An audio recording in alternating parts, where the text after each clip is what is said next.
To understand mental and emotional distress, to really get at the roots of these kinds of challenges, we need to look beyond the biology and chemistry of individuals alone and start looking at the full range of life, all of life, surveying the variety of factors that can contribute to or subtract from our mental health. The environment we live in is an important place to start.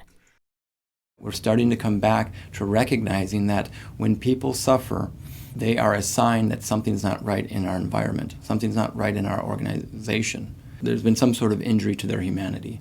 Everyone wants to know what's causing depression, what is causing ADD. The problem with that question is it presumes there's this one thing that we just need to find, this one genetic configuration or some state in the brain. People can keep searching for that as long as they want. But the reality of the scientific literature is we already know there are many, many different contributors to depression. And there's no single one, that's it for everyone factor.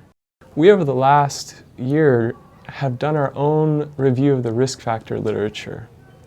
The literature that looks at anything that's been shown to contribute to depression and anxiety and ADHD. There are thousands of powerful studies that look at all kinds of contributors. And the take-home message is this: there's a lot of different things that contribute to any given condition.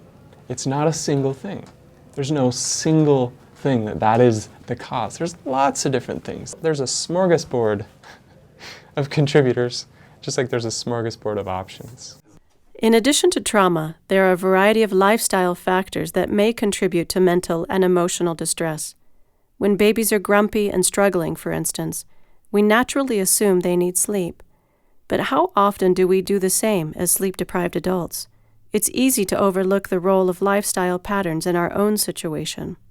We tend to really burn the candle at both ends, not go to bed on time, get up really early, and then think that caffeine can help us through the day. And it ends up really creating a vicious cycle for the person. Not enough sleep, maybe a caffeine plus sugar, and the end result being really a jangled nerves. In hindsight, it was kind of my sleep pattern falling apart that just created this vicious circle, where if I wasn't sleeping well, then my body wasn't resting properly, and then I'd manifest physical symptoms, illness, things like that, and just had a hard time getting a good night's sleep. And the more those physical symptoms started to manifest, the harder it was to go to sleep at night. And that really dawned on me how profound my sleep disorder was. I remember staying up into the early hours of the morning listening to Dire Straits' album, just something to kind of distract my thinking mind.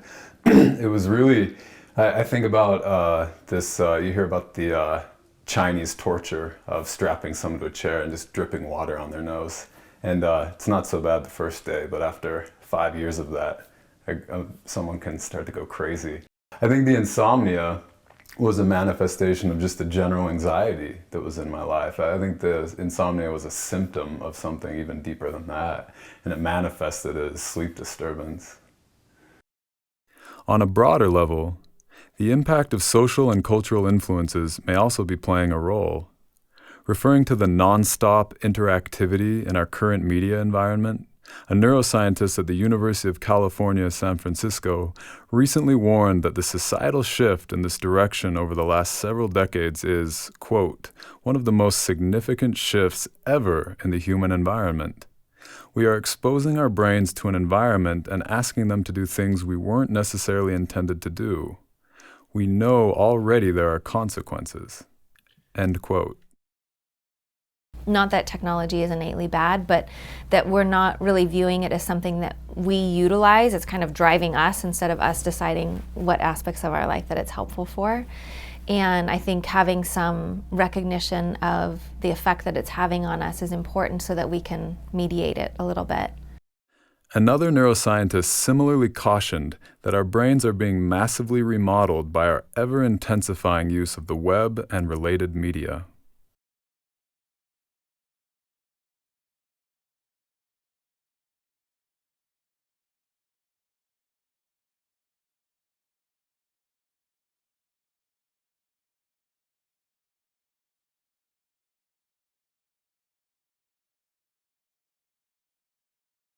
There's a book called The Shallows about the effects of the internet on our brain.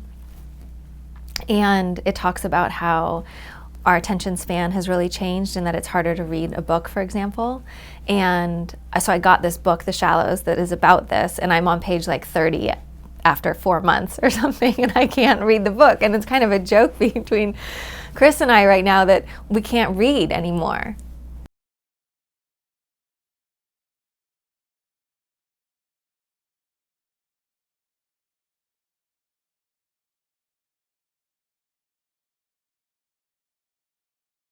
So the information overload, the way that it's coming in and the speed that it's coming in at and the volume that it's coming in at isn't actually digestible or we can't hold it all.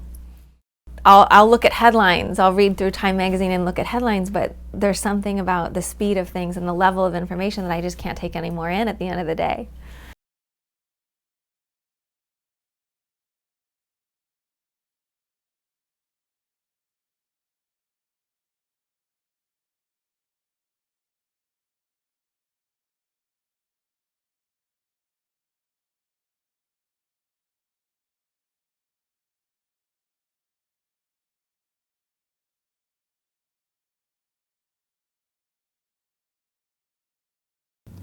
If I were to say the thing that I see that is the most worrisome when I'm working with parents and families in school is just how exhausted everybody is. Everybody is just stretched to the max. When you're so stretched, it's really easy to just snap. There's a whole group of kids where the parents are up really, really early. They're making breakfast for their kids. They're taking them to school. The kids are being bused to after school. The parents come and pick them up from after school at around 5:30, 6 o'clock, and then they have to rush home and make dinner and help with homework. And they have got a minute to sit down until their children are in bed at about 9:30. And I meet parent after parent after parent who's doing that. Some of them are working 2 jobs. They're doing the best they can, and they are just going on all cylinders all the time. It's mind-boggling. One of the other things that we're up against in our culture is that the rest of our culture is in go mode. And we're being influenced by the expectations of our society and the people around us. And sometimes it's really hard to make choices that are going against that and trust that they're a healthier choice for us. Our body actually has a certain amount of wisdom that if we listen to, will speak to us.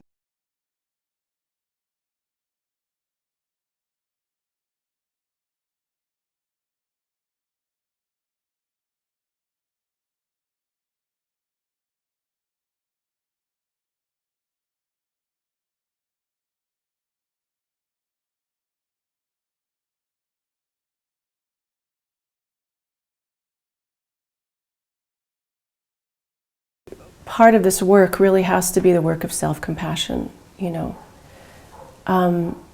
we may not be in the place that we want to be. But can we take a step back and thoroughly understand where we are with compassion? Here's what I'm feeling. Here's what happens to me during the day or during the night. Here's how I act out. Here's the maladaptive coping, habits that I have now, and I know they're not doing me any good, but I don't know where to turn. That kind of picture, that kind of self-informed picture can help me seek out the help that I need that's appropriate for me as a person.